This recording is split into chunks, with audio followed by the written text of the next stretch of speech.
I'm not saying anything right now because if you see my face, y'all would be like, yo, what the heck is wrong with you?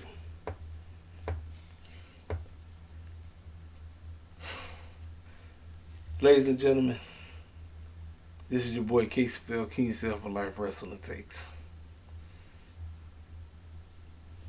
Normally, I would be ecstatic because we're getting close to pay-per-view time for AEW.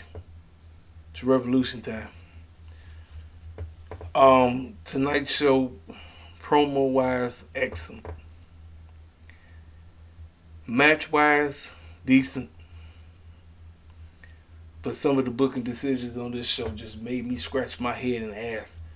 They call this guy the best booker of the year. This is the third time he's got this award, if I'm not mistaken. I'm asking myself, TK, what in the world was you thinking on some of the decisions that you did on last night's episode? I'm serious, y'all. I'm actually thinking about what matches I'm actually going to be going to the washroom on. Now, normally I don't do that when it comes to AEW. I try my best to stay put. If I feel like I got to use the washroom, I'll go. But for the most part, no, I'm staying put because 9 times out of 10, every time they put on a show, you staying put because everything they doing is out. Now, everything they do is not great, but for the most part, you excited for what they doing. And I'm not gonna lie, I'm not excited at all. It's a couple of matches I like, yeah, I want to see, but I'm like this. I said 2 weeks, right? I said we was 2 weeks away. Now we only 1 week away, and I'm sitting up here like, yo, what matches am I going to the washroom on? You know that's sad. Normally, that's how you talk when you talking about watching the WWE pay per view. I'm talking about going to the washroom on an AEW pay per view. Literally. You know, so, man, sometimes, man, when I listen, I like TK, I respect the man, but man, something as of late, I don't know. I don't know if his ego's going to his head too. We always talking about how Cody has such an ego. He got an ego too. Some of the decisions he be making, I don't even know. I can't even call it no more. I just be asking myself, like, TK, what the clown is wrong with you? Like, dude, are you really snorting coke or something? What the heck is wrong with you, man? What in the world is wrong with you? Some of the foolishness that you made on this show, I'm like, bruh, this ain't good, man. This is buffoonery to the highest order. No, I ain't getting excited for this foolishness. I'm like, man. I'm like, we 1 week away, and you put together this show, and it's funny you say they was in WWE headquarters. They was out there in Connecticut. So now I'm asking myself, did TK really book this show? Or did he call Vince McMahon and Bruce Richard to come and have them help him write this show? Because some of the mess I seen on this show, I can't even call it. I was sitting up here just like, what in the world is this? We got a pay-per-view in about 2 weeks? Now it's a week. And you want me to be going crazy? Oh, heck no. I'm going crazy, all right. I'm going crazy on your head. Shoot. My goodness. Let's go ahead and break down this Goofy Man show. So we had this tag team battle royal. It started off as usual chaotic, all over the place. You know, things got to the point where they needed to be when it got down to the main cats who they was focusing on. And to make a long story short, it came down to Kyle O'Reilly. I think it was Mac. Who the one that got the brown hair? Is that Nick? Nick got the brown hair, right? Mac got the black hair. Came down to Nick, Kyle O'Reilly, and Johnny Hungy. And the crowd really wanted Johnny Hungy to win. They got rid of Johnny Hungy, and as soon as they got rid of Johnny Hungy, no, take that back. So listen, it was a game going on. This whole thing was all about mind games. Now, there was a part in this match where everybody marked out, and it was when Proud and Powerful Santana and Trent Beretta was standing and looking at each other, and they say, "I remember you, you remember me," and they even mentioned it on commentary. You remember the backyard parking lot match, which was one of the greatest tag team matches ever in AEW history, outside of the one that took place at Revolution 2019, or was it 2020? 2020 or 2019? No, 2020. Yeah, 2020. Listen, when they were standing there looking at each other, the crowd went crazy. Everybody, now it was funny as heck. When Santana was hitting on Trent, everybody was cheering. When Trent started hitting on Santana, they started booing. And I'm like, well, Trent is babyface too, but I guess fans say no. I'd rather go with Santana over Trent. But they end up getting eliminated together. But like I said, man, it's let me tell you something. When I see so many freaking battle royals over time, it's kind of like you kind of I don't know I really don't know like what else can be done. Like I know there was a spot when Trent almost got eliminated. OC was chilling under the ring and he got him and put him on his on the shoulder so he can get back into the ring. That was pretty cool. I like that. But all this was basically for Kyle O'Reilly to pull the upset on the Young Bucks, the switcheroo, because they quote unquote they were supposed to be working together. So now since Kyle O'Reilly won the whole thing, and also too, Bobby Fish already got eliminated, but he was out there screwing up. He screwed up FTR and messed them up. So now it make me think that we're gonna get some type of beef between FTR and Red Dragon when the time comes. But Kyle O'Reilly had did the switcheroo thing, threw that man out, and now they beefing. So Red Dragon is in the triple threat. So now we got to get one more team, and obviously it's going to be the Young Bucks. You already know. When they have their matchup next week, the Young Bucks are going to win. So it's going to be the Young Bucks versus Jurassic Express versus Red Dragon. This is the tag team match. I mean, this is the triple threat match that did nobody want. This is the wrong triple threat. This is basically, like I always say, Tony Khan's mindset is, I got to get every buffoon that works for my company on the pay-per-view. No, you don't. You do not have to get every cat on the show on the pay-per-view. You do not. But that's him. He just likes to overflow and overstack. And I'm like, no, man, that's not what you do. You don't do it. But he does it, and it's dumb. It makes no sense. I just scratch my head and ask, what the heck is you thinking, dude? Like, quit doing this foolishness. But that's that. So, it's based on all this stuff. So after that, with all the commotion going on, all the foolishness going on, you got the Bucks getting into it with Red Dragon. Then here come Hangman. Hangman come out there like he just had a glass of wine, glass of beer. He coming out there, the crowd going crazy. He get in the ring. Now remember, they all supposed to be quote unquote on the same page. Not right now. That's when Heyman got in there and started beating the brakes off of Kyle O'Reilly and Bobby Fish. The Young Bucks basically say, you know what? Hey, you handle your business. Do what you got to do. We out. Then here come Adam Cole coming out the woodwork trying to do a sneak attack. Heyman was like, no, sir, I got you. Got him, threw his behind up out of there. Then he hopped on the mic and told him, said, look, I'm about to this is basically what the promo was. The promo was, I'm going to get my hands on you. We're going to tangle it up at Revolution. You can have your dronies and all this stuff. Back in 2008 was when you first showed up, and you won the championship no matter where you went. But I'm telling you right now, you're not winning this title right here. But right to the point. Great promo, good. Like I said, promos was fine on the show. I don't have no problem with the promos. Outside of one promo, which I'll get to. But like I said, for that, good. Like I said, getting everybody hyped up. But TK, here he is again. This is what I don't like. They announced that next week on Dynamite, we're getting a 6-man tag team match. We're getting Adam Cole and Kyle and Red Dragon versus Dark Order, Alex Reynolds, Johnny Hungy, and Hangman. And I'm like, I don't need to see the cats who are fighting each other go at it before the pay-per-view. I don't know why TK does this. He did the same foolishness when Kenny and Hangman was going at it. We didn't need to see it. I don't need to see these cats going at it before the pay-per-view. You could have just gave me a face off and called it a day. I was like, this is it. Like, what if it's the last thing you need to say before I beat the brakes off you at the pay-per-view?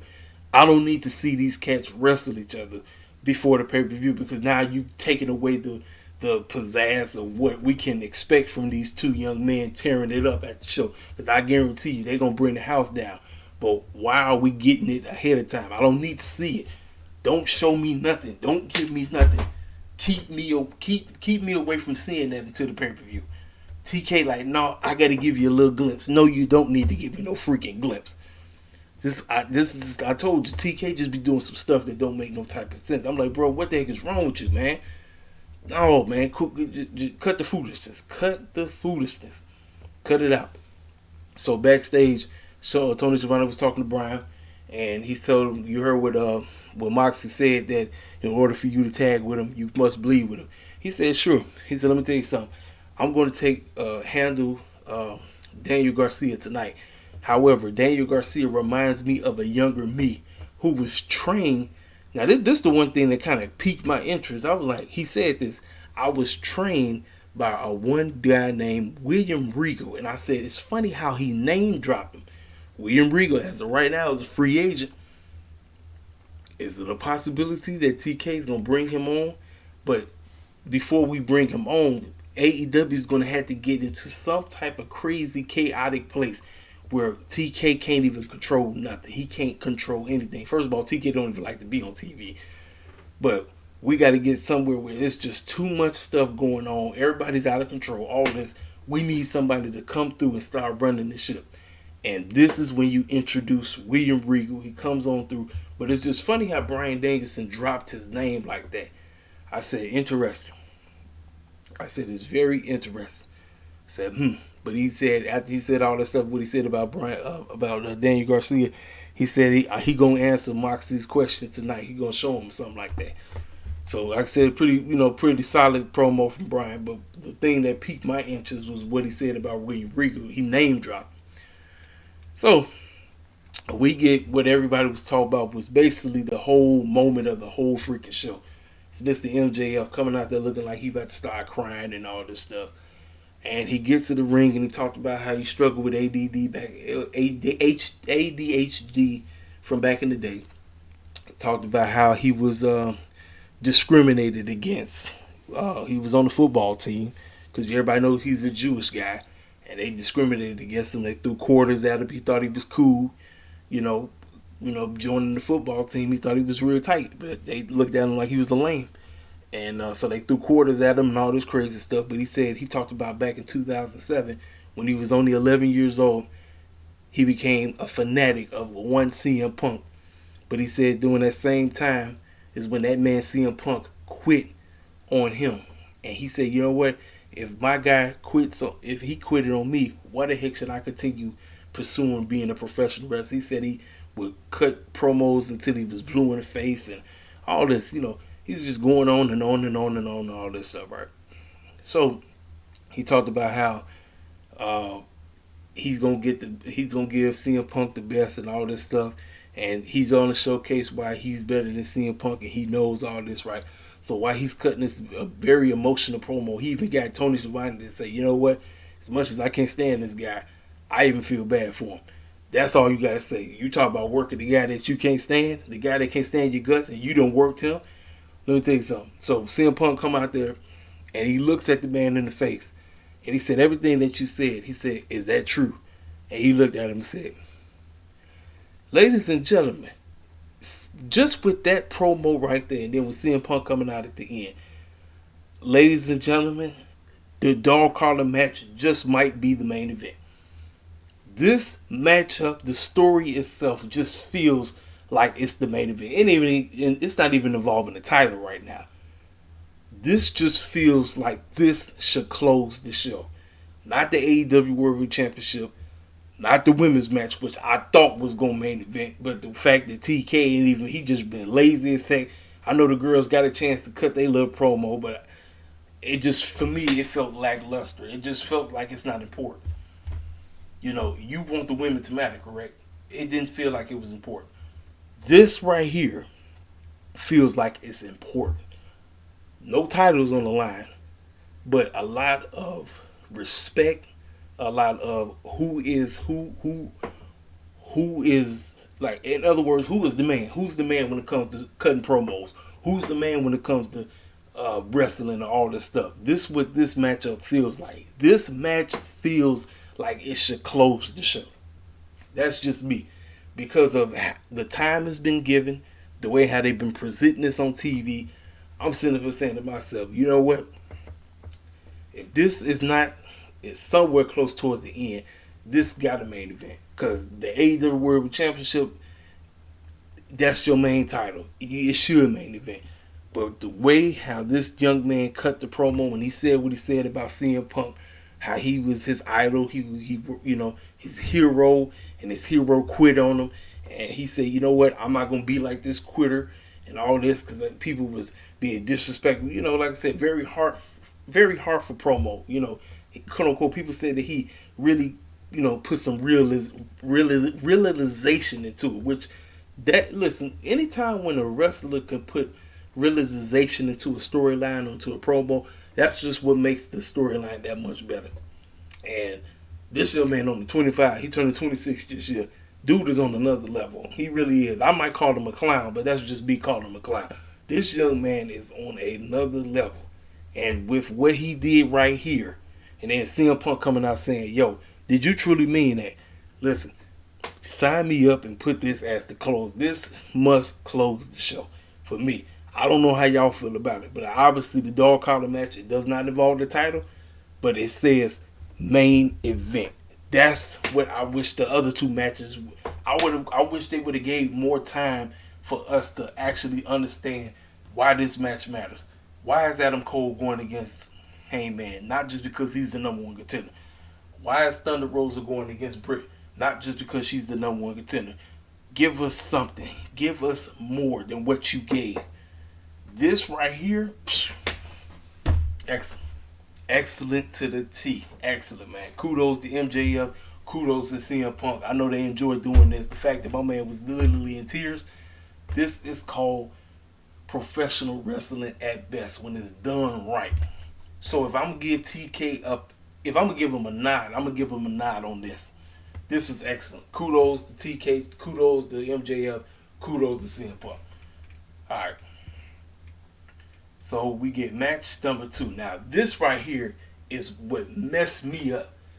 This messed me up. And listen, ladies and gentlemen, y'all do know that I'm going to keep it real. I'm not really that into the House of Black stuff, even though I'm liking the fact that they was keeping my man Black looking strong, and the fact that he got Brody Lee coming. Oh my goodness, I'm tripping. Brody King coming in as his new partner or whatever. And and also too the fact that if y'all been peeping his face ever since that situation that took place with his eye, it's like it's growing. It's growing all over. It's like half his face is already covered.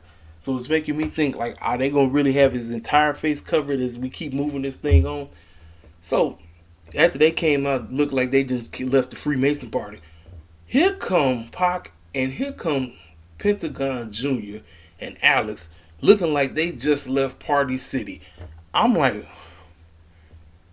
Pentagon looked like he left Party City, and then Alex Abrahantes with that looking like a lost drone, looking like little Red Riding Hood with the face paint on like he a vampire. I'm like, is this Halloween or is this the end of February? I didn't get it, and he had the shovel and all this crazy stuff, right? So this is my mindset. I'm thinking, okay, the House of Black got this on lock. Then we're gonna debut Buddy Matthews, right? This is what I'm thinking. I'm thinking they're gonna win. Buddy Matthews gonna come out to woodwork and they're gonna do something. Nope. They had Malachi Black, they had Malachi Black get pinned in a meaningless match. I get, if it would have meant something. My man gets his first L, and I'm sitting up here saying to myself, like, I don't think I would have done that. You trying to build this House of Black stable as this creepy, occulted stable that's like you can't even mess with these cats because they will mess with you. They will mess with you mentally. They will mess with you spirit. They're gonna mess with you in all kind of ways. And the fact that when you get in the ring with them, you so messed up that you won't even see them doing what they do. And then this is how you end up losing the match because you already lost the match mentally. My man lose like that. I'm sitting up here like, you mean to tell me that you couldn't have Brody King take the pin? You couldn't have Brody King take the pin. You built Malachi as this unstoppable force. He got Brody King, and then you go and have him lose like that. So now we got to go back from scratch. So after that, lights go off. Buddy Murphy comes through. Great. Another addition. So he's standing there. He was looking at the man. Now everybody know that these two have history. They had history back in WWE. He was beating the brakes off of him all the time. It was, so he's sitting there, he looking at him, he on the floor like, oh snap, like, what you doing here? Then they end up beating the brakes off of Pac and Pentagon Jr., all three of them. So, I don't know. I don't know where we go from here. I really don't. I honestly do not know exactly where we go from here. I don't, because I'm sitting up and thinking like you're building this unstoppable, creepy, occultic stable. You're building the leader of the stable as the strong cat.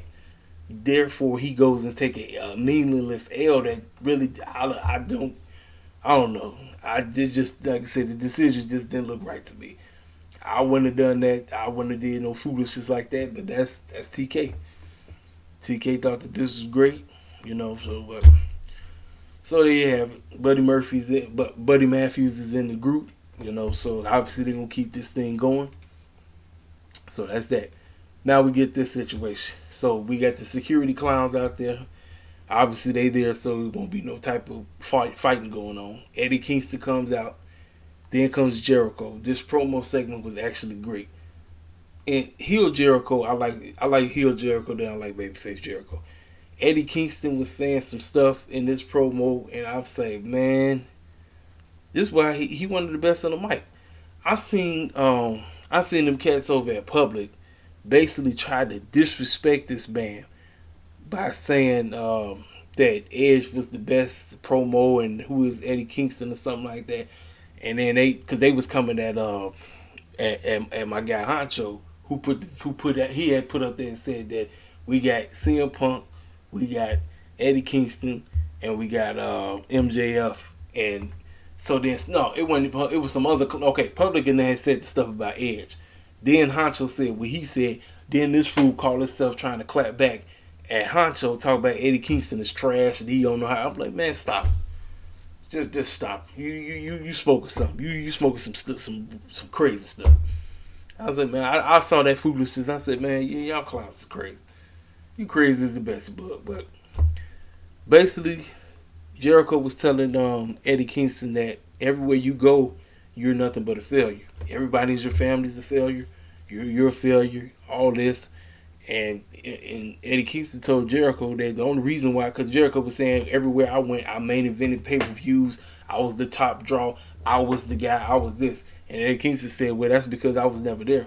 If I was there, you wouldn't have never succeeded.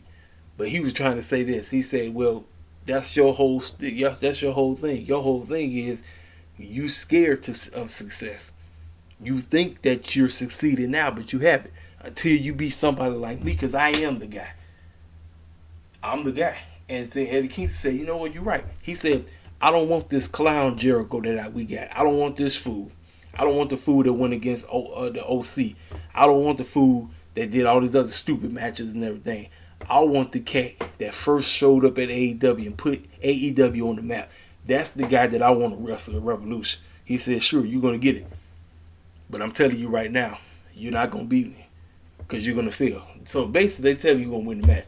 Promo segment was great. I loved it. It was the X's promo segment. I didn't think I was actually going to be interested in this match, but I'm actually interested in this match. I want to see it. If there's one match on here on this show I want to see is this one. So kudos to Jericho and Eddie Kingston for doing what they had to do. You know. Then we get to this. This right here is what killed everything for me. So, in my mindset, since they was hyping up, we getting Andrade versus Sammy for the TNT title. This is what my mindset is saying. Okay, on Rampage, Darby is going to cost Andrade, but how do you do it? How do you keep Andrade with the W, but he still got to lose? You have you have Darby lay out Sammy. This way he wins because it's disqualification. Therefore, you have no choice. My bad. Therefore, you have no choice but to have a triple threat. That because this the matchup it called for the triple threat. Not the foolish tag team match that we got with the stupid tag team crap going on. Triple threat tag team stuff. Don't ever give a crap about that. This was the one that called for the tag team match. Matt Hardy goofy behind is standing there with Andrade. Andrade standing there with Jose. And then who's standing right next to Matt Hardy? I'm like, I know dang well Isaiah Marquand is not standing there with Matt Hardy. He just dropped them last week. He just dropped them. Why are they standing there? Matt Hardy said, well, you know what? Check this out. I got a proposal and I talked to Tony Khan and we're going to do this at Revolution. We're going to have a tornado tag team match. We're going to be you, me, and Isaiah versus Sting, Darby, and Sammy. Listen, when Matt Hardy said that foolishness, I about to pull my hair out. I was like, you got to be kidding me. You mean to tell me that you got the triple threat for the TNT title sitting right on your lap and you say we're going to book this idiotic match right here? Who in their right mind wants to see this? Who in their right mind is asking for this crap match right here? Because Lord knows I ain't. This got to be some of the dumbest booking I've ever seen in AEW. And I don't usually say that. This, ain't nobody checking for this. Nobody's checking for this. And TK, like, he okayed this foolishness. No, you don't put this idiotic trash on the pay-per-view. You don't even put it on the buy-in. And you know that's sad. The fact that the TNT title is going to be reduced to the buy-in. I didn't have it. Sometimes TK get on my nerves with some of this stupid booking he is, man. TK, you don't book no idiotic foolishness like this. This is dumb. And you think people want to tune in and see this? Ain't nobody watching no. No. This is one of the main. Listen, let me tell y'all something. I'll be out working all day long, so I'm out here to watch the stuff live, and I'm glad I'm not because I cannot take picture by picture. Picture by picture is the worst thing ever created. I don't give a crap what nobody got to say. I hate it because it pulls me out of the match. I ain't sitting up there I'm trying to get into the match, and then y'all going to do the stupid picture by picture. Talk about we got to pay bills. You might as well just go to commercial and come on back, and we go from there. But this right here was the kicker for me. This basically destroyed the whole episode because I was like, you know what? The Malachi Black stuff kind of was like, you know what? I'm mad. I didn't like that decision. But okay, fine. Then Jericho and Eddie Kingston basically brought the show back up to a positive. I said, okay, this is a great promo from the two of them, and they kind of get me excited for the matchup. I usually don't be excited for Jericho matches as late, but I am excited about this one because I want to see what him and Eddie Kingston are going to do together. Then TK goes and have Matt Hardy say this idiotic foolishness when he just was done with Pride and Powerful. Private Party. And see, here's another thing too. You know what this tells me about Isaiah Marquand? That they are directionless. They don't even know what to do with them. Ever since they got over on the first episode, TK and them then pulled them back. And then you go and throw them with Matt Hardy, and they've done nothing. They've done nothing but lose, and go nowhere. And I'll guarantee you, it would not shock me. Isaiah's in this match because you know dang well he's getting pinned. It's just like, you know what, man. I can't with TK sometimes. TK do this foolishness on purpose. He do this idiotic stuff. This is stupid, man. Man, I don't be wanting to come on here and destroy this clown, but sometimes he make me come on here and destroy him. Because he go and say, look, I'm going to do this, and I don't give a care what fools have to say about it. You still going to watch it, because you know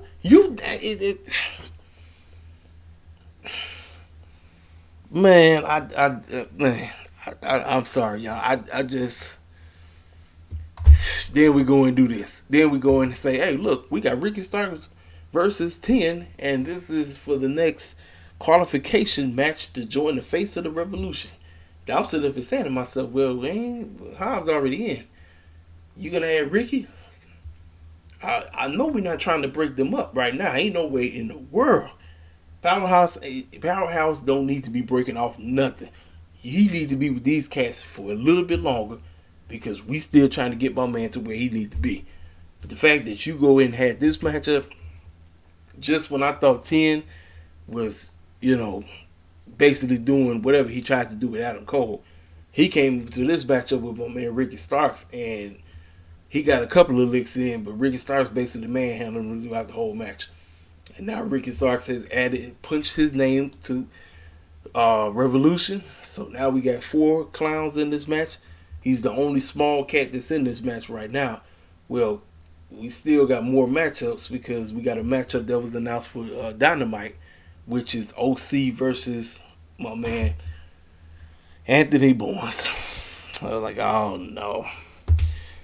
OC's joining. This is once again we gotta make sure we gonna make sure OC get on the card. Trust me. They can't do a show. It's like, oh, we can't do a show without OC. They're gonna make sure OC get on this card. But my man Anthony Bowens got to take the L again. I'm like, man, I'm tired of my cats. Like, I'm tired of Private Party losing 24/7. I'm tired of the Acclaim losing all the time. I'm like, it's like you be giving cats who are heels a reason to turn babyface. They really do, because they be losing all the time. It's like they just be losing. I'm like, going nowhere, absolutely nowhere. So my man Ricky Starks is in. So that's it. So backstage, Young Bucks is ticked off. They said we went in there, we had a plan. The plan was all of us was gonna work together, and then we was gonna figure out how we was gonna get to where we wanted to be in Revolution. But now you go and do this foolishness. Adam Cole, he's standing in the back looking like he don't know what to say. And listen, all of this is just leading to the foolishness that's going to transpire. There's been so much foolishness going on in other promotions like Impact and New Japan Wrestling. Now we got this crap going on where it's turmoil going on in the new Super Clique.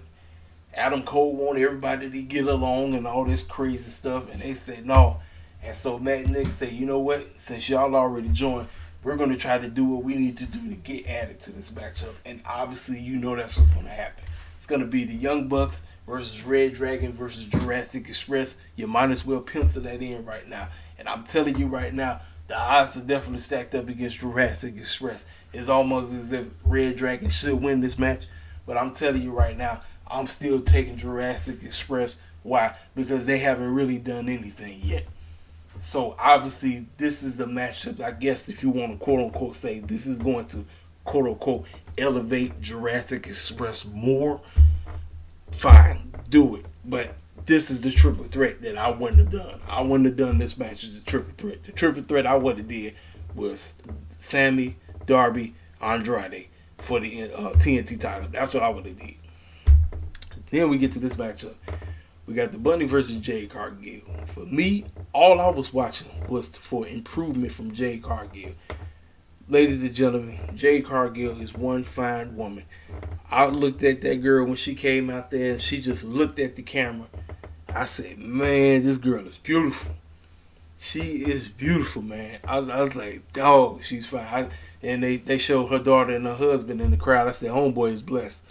Dude is a blessed man. That's all I gotta say. He blessed. So I was looking for this, and all I'm gonna say is this: Jay's timing is getting better. Name of the game is who is training her. Y'all do know Brian Danielson, like I said, is her number one trainer right now. So she learning. She learning from the best right now. My girl's still learning on the job. Give her props for what she was able to do out there with the Bunny. Bunny actually got a couple of leaks in. Bunny actually was like, you know what? Bunny didn't look too bad with this match. I was looking at it, I'm watching. Bunny's starting to prove a little bit too. You know, she could be better. You know, she ain't all the way great yet, but she's starting to prove too. So here come Matt Goofy behind because obviously she's still a part of the HF4 stuff, which they just need to disband that. He was standing out there clowning with Mark Sterling and all this foolishness going on. So they threw the title in there, and so they trying to distract Arby. Arby said, you know what, both of y'all clowns, get that out of here. So Jay, you know, knocked out. No. She used the title. Okay, she was. I don't know if she was trying to knock it out with the title. She was using it as a shield to block herself. So the Bunny was trying to do a move on Jay. Jay reversed that stuff. Did her move on her, took her out, and I saw how she was holding, you know, pulling her leg back. Listen, the girl getting that grappling stuff down. Like I said, she coming along well.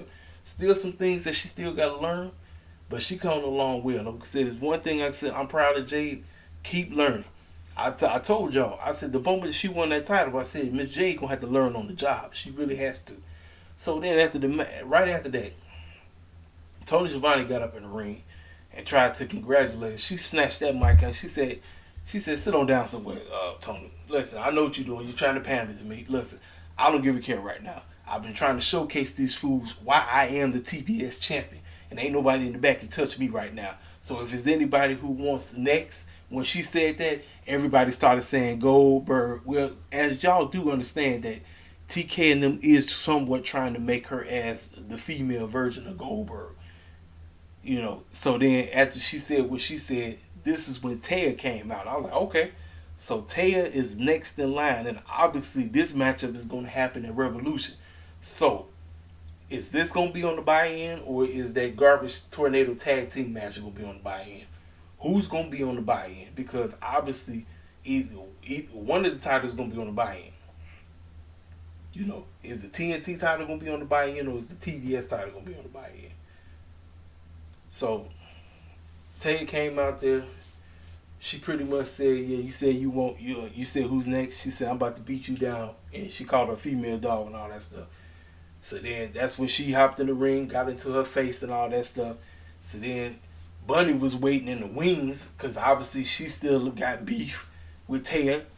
And so Jay just walked back, let them two start knocking each other out. And then that's when Jay came in and just straight clocked Taya. And then, now here's the deal. After she laid out, right, and was standing over, who come trailing out there super late? Anna Jay. Ladies and gentlemen, what I've been telling y'all, Anna Jay and Taya Conti are somewhere down the line going to feud. Because both of them always seem to be late when the other one is getting beat down by somebody. When Anna Jay's getting beat, Taya just seemed to come in extra late. When Taya's getting beat, Anna Jay always be super late. So if there's anything that they want to tell with these two, they got the storyline sitting right in front of their face if they want to go that route. Because both of them always seem to be late.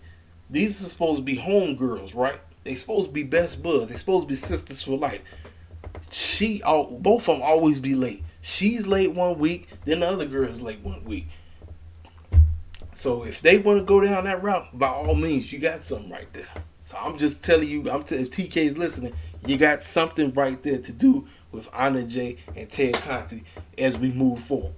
So that was that. Like I said, it was a decent match. Like I said, Jay's still learning on the job. She's still growing. Like I said, she ain't all the way there yet, but I'm rooting for her. I want to see her get better. I want to see her get this stuff down. She got the man himself training her, so hey, kudos to that. Backstage, we got my man Alex Marvez talking to the one and only the Limitless One, Mr. Keith Lee. And he says he's looking forward to being the face of the revolution. He said we got cats like Ricky Starks in the match, Will Hobbs in the match. We got a Warlow. He said, seemed to be looking like a good showdown. And as soon as he started talking, here come Hobbs and Ricky Starks. And obviously, these two had beef, or they quote-unquote had wrestled in the past. And Starks is like, hey, look who's here. It's Keith Lee. Listen, me and you may have faced each other in the past, but listen, whatever you did, wherever you came from, that's great and all, but over here, you a rookie. And you in our battleground, so you just stay back, stay the heck up out our way, and we'll be good. Listen, you got three potential, quote-unquote, three potential black main event stars right there. If you take your time with them, if you build them all up right, you got three main eventers sitting right there. Keith Lee, Will Hobbs, Ricky Starks, all sitting right there. If you gave a crap, throw them there. Cats, I'm telling you, you wouldn't be hearing a peep out of me, because I'll be happy as heck. I say, well, finally, we got some representation right here. Boom. In the main event spot. I just gave you three names right there. If you take the time and build them right, there you have it. Then we got this matchup, the main event. Daniel Garcia versus Brian Danks. I'm going to be 1,000% with y'all, man. I was just looking forward to the end of this match, because Brian said what he had to say. And before the matchup, 2.0 was hopping on the mic trying to cut a promo, talking about how they're going to beat the snot out of Brian, who Brian think he is, trying to take our people. We came in together with this young man, Daniel Garcia, and who does this old clown think he is, just going to take our pupil and make him his? He crazy as heck. That's 2.0 for you. So, Daniel come out, Brian come out, they get the grappling, they get tearing each other up. 2.0 come out the woodwork. They standing around watching. They doing all this mess. They doing all the shenanigans that they supposed to do. So it was a spot. I looked at it, but I wasn't paying attention. Brian threw Daniel over the ropes, and he came crashing down and hit his back. I was like, oh, I hope he's good. He got up like it was nothing, but I said, man, that was a dangerous spot. But like I said, man, this is all grappling. You know, like I said, it was okay. Like I said, my main focus was I just wanted to see what Brian was going to do after this. So, Brian put the boy to sleep, went knocked out. So then that 2.0 hopped in the ring, and they started beating the snot out of Brian. They tore him up. They tore that man. Actually, no, take that back. Brian hopped on the mic and said, Moxley, I just showed this young man, Daniel Garcia, the violence. And you said you wanted to answer. And as soon as he started talking, that's when 2.0 hopped in the ring and started beating the bricks off of him. They tore that man up. They beat the bricks off of him. Then Moxley music hit. He come in, and he laid them, both of them out. Took them clowns up out of there. So then Brian gets back on the mic. He said, before we team together, he said, you want to bleed together? Well, I'll see you Revolution. And I'll just let you know, you're going to be the only one bleeding by yourself. Ladies and gentlemen, I think we got our opener for Revolution.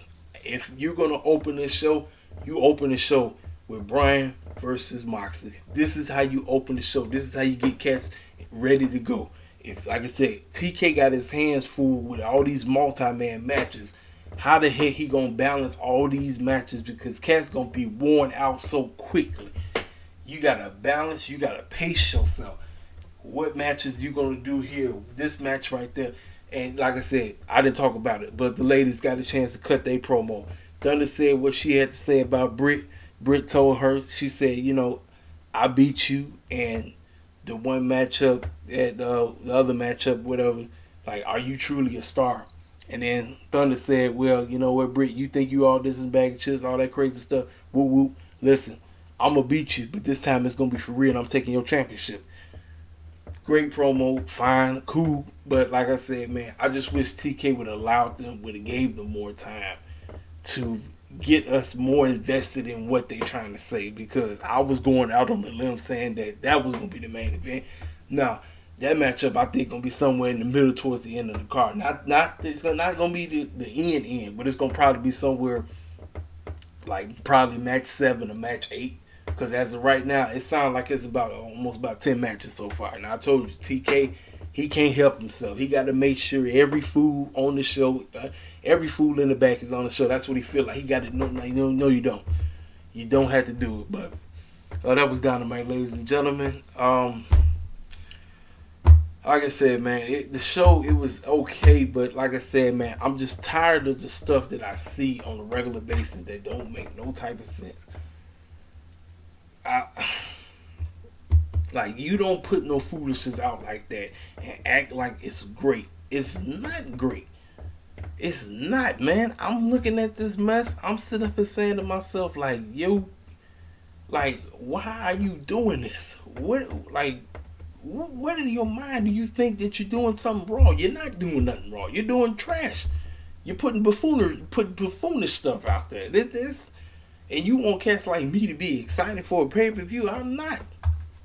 I'm not excited. I'm like, I don't know what y'all clowns is on. Y'all fools is on some other stuff. I'm like, no, no. I said, you got one more week. One more. And I'm already not feeling the main event. Because you know the main event. The main event going to be that dumb tag team match. 6-man tag team match. Hangman and Dark Order versus Adam Cole and Red Dragon. I'm already not going to like the main event. I'm just telling you right now.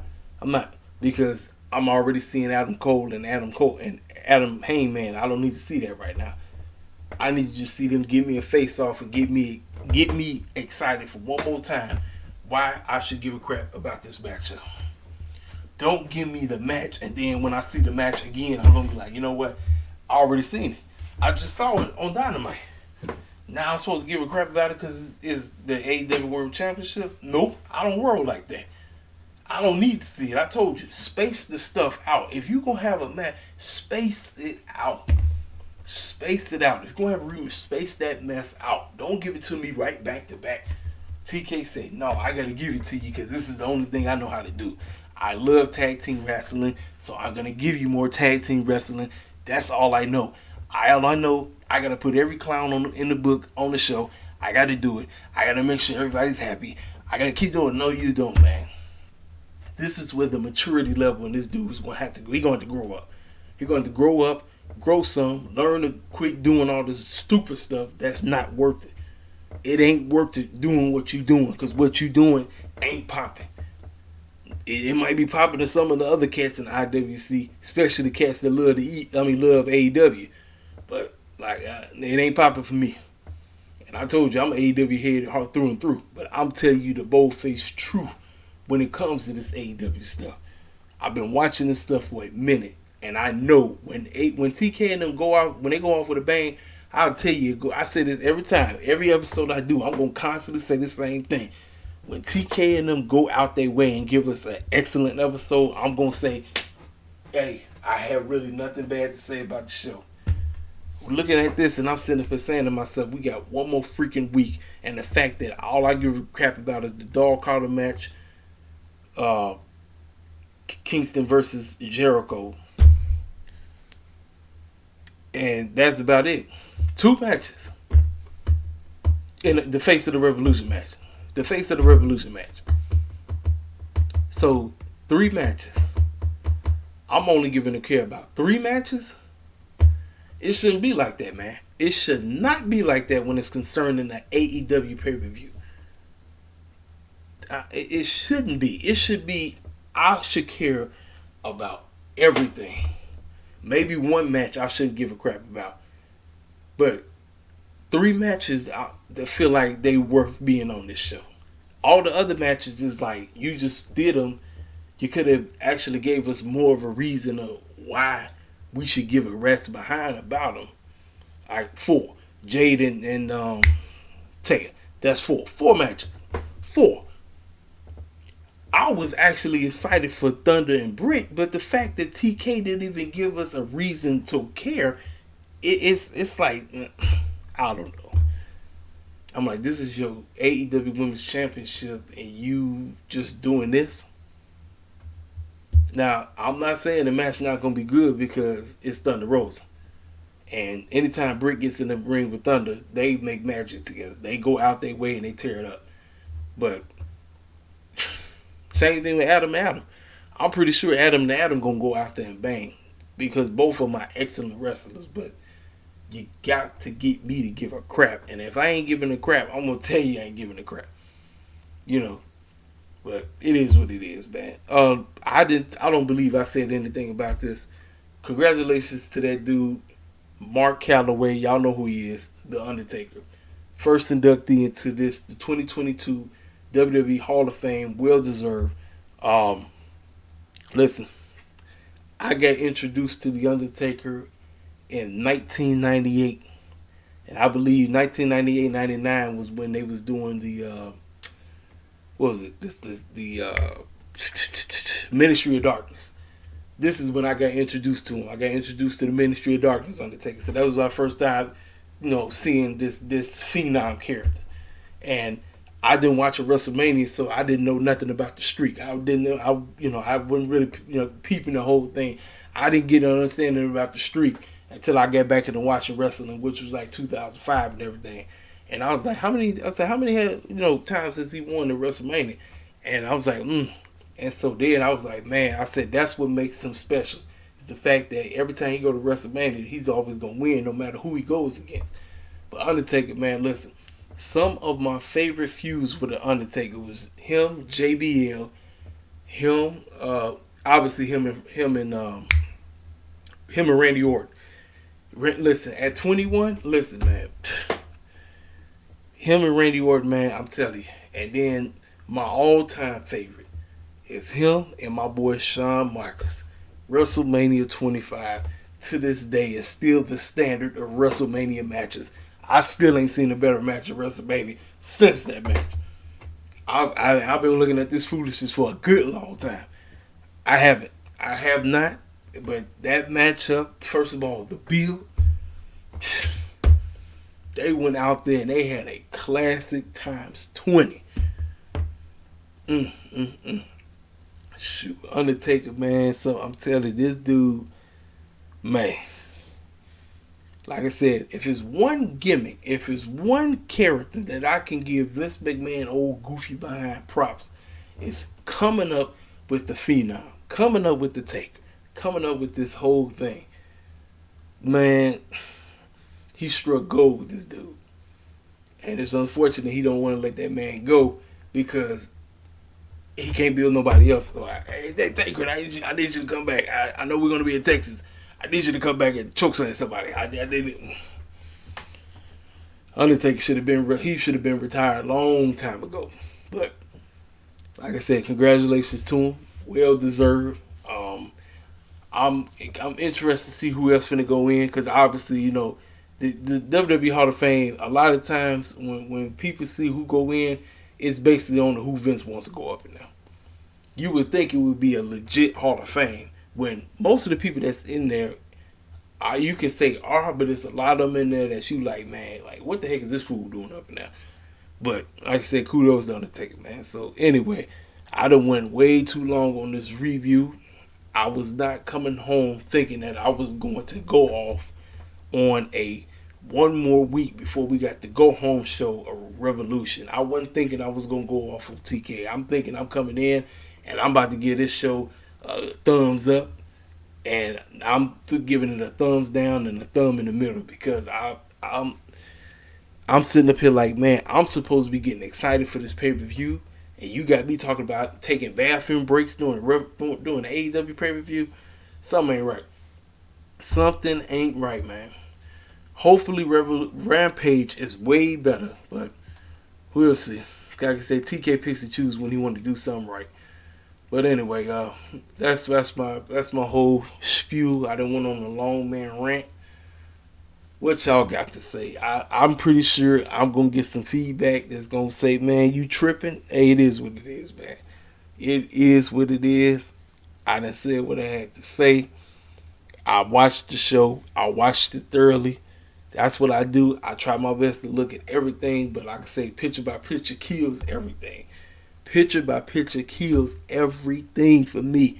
I'm trying to get into a match, and then Excalibur, goofy, hey, we going, they stay right with us, don't go away. It's picture by picture. He say that like picture by picture is the best thing on the planet. No, it ain't. Picture by picture is one of the worst. Whoever came up with that was on some crap. I don't give a care what nobody got to say. It's terrible. You can't see what the heck is going on in that little tiny man box. I don't care how big your screen TV is. You can't see all the. You trying to look at. You trying to pay close attention to what's going on there, but you got these retarded commercials that's popping up right in front of your face, and you looking at these stupid commercials, and you can't really pay no attention to what's going on in the ring. Can't be me. I'd rather them just go to commercial, call it a day, and then come back, and then we say, okay, this is where they left off at. No, TK say, hey, Excalibur, make sure you get hyped when we talk about picture by picture. Couldn't be me. Ladies and gentlemen, that is today's review. Hit the freaking comment section up. Hit the like button. Hopefully, I ain't lose no subscribers. If you're new to the channel, feel free to subscribe. I'm gone, man. Holla at your boy.